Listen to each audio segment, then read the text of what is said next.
once you arrive here, like the very first time you go into the classroom, all of a sudden you realize that many of the students have never had a minority teacher, particularly a black teacher.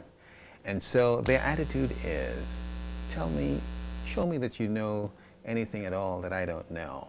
As a matter of fact, one student whom I met later on said to me very, very explicitly, G. Clark, when you walked into that classroom, I did not think that you could ever share anything with me that was new as a black person.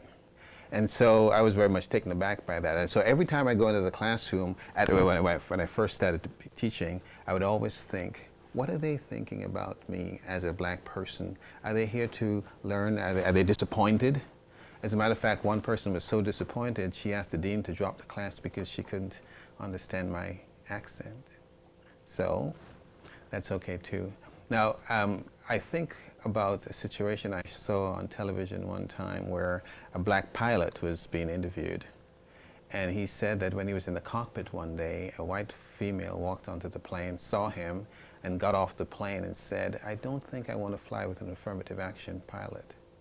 And so that says to me that many students probably see me as an affirmative action professor at first, and therefore I have to establish my credibility.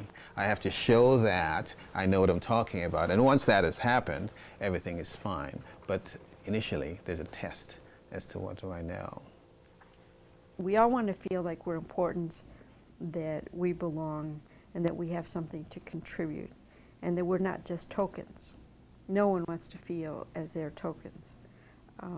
You know, one of my positions, I had someone tell me that the only reason I was hired was because I was a Hispanic woman.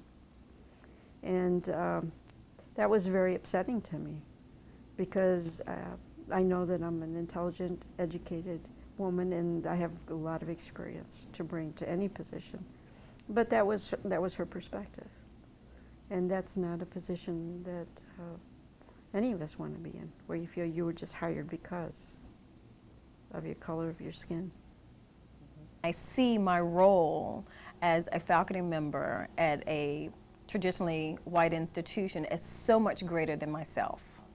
And so I think about, you know, my nieces and nephews. I think about my husband. I think about the community in which I live in which I'm doing service work that I also think is very much connected to my academic research interests.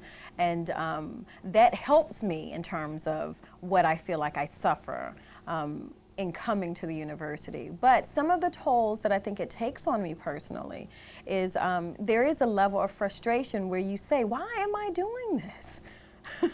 I mean, when is it going to end if internal transformation isn't going to take place? Why do I continue to stay? But again, I keep thinking about all of these folks that are on my shoulders or in the wings, so to speak, that I believe I'm serving a role for. And if I keep that in mind, then maybe it helps to alleviate some of the frustrations that I have. I also think personally, again, my research has taken a personal effect to my overall performance as a faculty of color because of these other things that I'm so connected to, that when I think about what I need to get done, I see research being clearly the largest deficit to my role as a faculty member in general. Other tolls that I think it takes is there is a lot of anxiety about what will happen when the tenure decision approaches. And that comes from the fact of recognizing some of the clear and inherent biases that are a part of this process, that we are encouraged all of the time to believe that this process is quite impartial.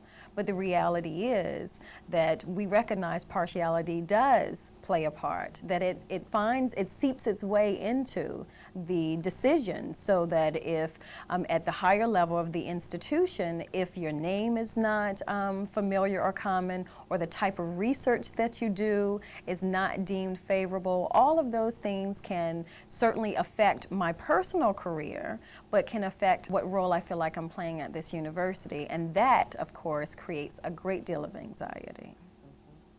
One of the biggest things, at least for me, has been that you're the only one, that it's to represent an entire community. Being the only one, you have to know pretty much about the other 20 Latin American countries. I, for instance, am an Afro-Cuban. I didn't grow up eating tacos and eating arroz con gandules, which is typical Mexican and Puerto Rican food. But at the same time, I'm expected to know everything that encompasses Hispanics, Latinos in this country, as well as their suffrage. As an administrator, I'm also there to resolve a lot of the race-related issues pertaining to campus, and that's not within my job description, to do race relations on campus and be the mediator between ignorant students that are asking questions such as, do you speak Mexican? And I'm thinking, do I speak Mexican? I speak Spanish. I don't speak, Mexican per se, but I understand the dialect. But it's those types of questions that really boggle the mind as to, what is and what isn't. So when you're out here in the Midwest and in a rural university setting, you find out that you're pretty much alone and you don't have a base.